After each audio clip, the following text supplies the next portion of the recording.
Hi, I'm Dr. Mark Payne with Science in Brief. Did you ever notice how there seems to be a lot of articles these days about the new normal and how the world will just never be the same again? And, well, I guess that's theoretically possible. It certainly is not very likely. What's much more likely is that we are all going to get back to the way things were back in the good old days. You know, like 6 months ago. Remember that? You give me about 6.5 minutes and I'll give you something to hold on to while we're all wading through the thick of this pandemic.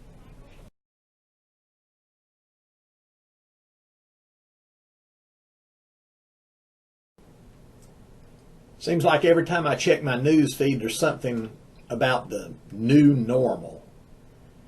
Every day somebody's telling me that things just won't ever be the same. And I mean ever.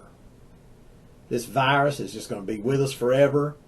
We've got rapid mutations. There's not going to be any lasting immunity. And the number of cases just keeps increasing. It's bad news, they tell us. So we better just get used to wearing masks forever.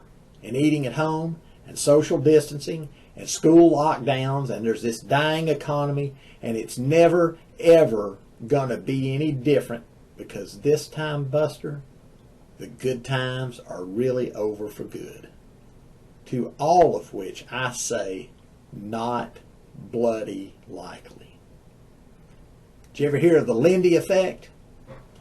Well, it's this obscure concept. It's been around for a long time, and today I think it's worth taking a look at, because basically the Lindy effect states that the longer something has been around, the more likely it is to stay around. Now, this isn't some kind of perfect, all-encompassing statement. The Lindy effect refers to things which tend to be sort of non-perishable in nature. It does not apply to that 2-week-old carton of milk in your refrigerator, or, for that matter, the life of any one of us as individuals. And so, while it may not have anything to do with the stuff in your fridge, it most certainly applies to other less fragile things in life. Examples might be the Empire State Building, or Western civilization, or written languages.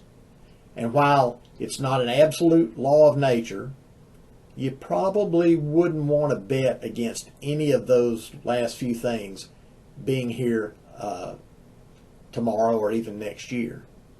They've all been around for quite a while, and most likely they're going to be around for quite a while longer. Here are some examples that are related to our current circumstances. See if you notice what they all have in common. We had an unbelievable H1N1 flu epidemic, that's also called the Spanish flu, back in 1918 and 19. That killed somewhere between 20 and 50 million people. That was worldwide. And it had a mortality rate of about 20%. So compare that to COVID-19, which has killed about 674,000 people as of today when I looked at the figures. And it has a mortality rate that's somewhat under 1%. And don't forget bubonic plague back in the 1300s all the way up to the 1600s. And polio in the 1940s and 50s. And the Asian flu in 57 and 58. And SARS in 2002 and 2003. And MERS, which started in 2012 and goes all the way to the present. Oh, and then there was smallpox and yellow fever and diphtheria and typhoid. And there were 3 separate waves of cholera from 1832 to about 1866. Have I managed to cheer you up with all these happy facts and figures? Well, you should be feeling a little bit better, and I'll tell you why. Because all of the above examples are simply the Lindy effect on display. In spite of all this tragedy, we've survived. And now, as a people and as a world, we find ourselves in the middle of another very rough patch with a scary, invisible, and largely unknown virus. And when you think about it, the future's kind of the same way, isn't it? It's unknown, we can't see it, and to be honest, it can just be kind of scary. I wanted to do this video today because it seems to me like the media keeps getting things way out of perspective, and it's easy for us to do the same thing. Now, I know many of you have already had very real and painful losses as this virus has hit your families. But if we can just back up a little bit and get a longer perspective on things, it starts to look different. I hope you'll get just one thing out of this message. As a species and as a nation, we are tough as hell, folks. We are tough as hell. So buck up. The proof is that you're here now watching this video in spite of an unbelievable history of human tragedies.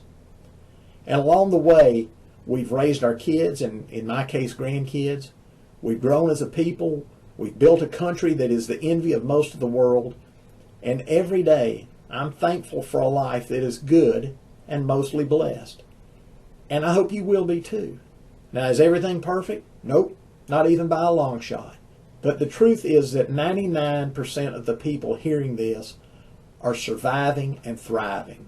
We've only been in this fight for about 6 months now. And the truth is, we've already made it through a whole lot worse. So the next time someone writes some doom and gloom article about how we're all just going to have to get used to the new normal and brace ourselves that things are never going to be the way they were again, don't you listen to them. Good things are happening. Therapeutics for the very ill patients are improving. Hospital stays are roughly half of what they were. The herd immunity process is marching forward as Mother Nature works this out. That's all good. It's not over, but it's all good. And we're all still standing. And there's a reason for that, and it's called the Lindy effect. I'm Dr. Mark Payne. This is Science in Brief, August 3rd, 2020.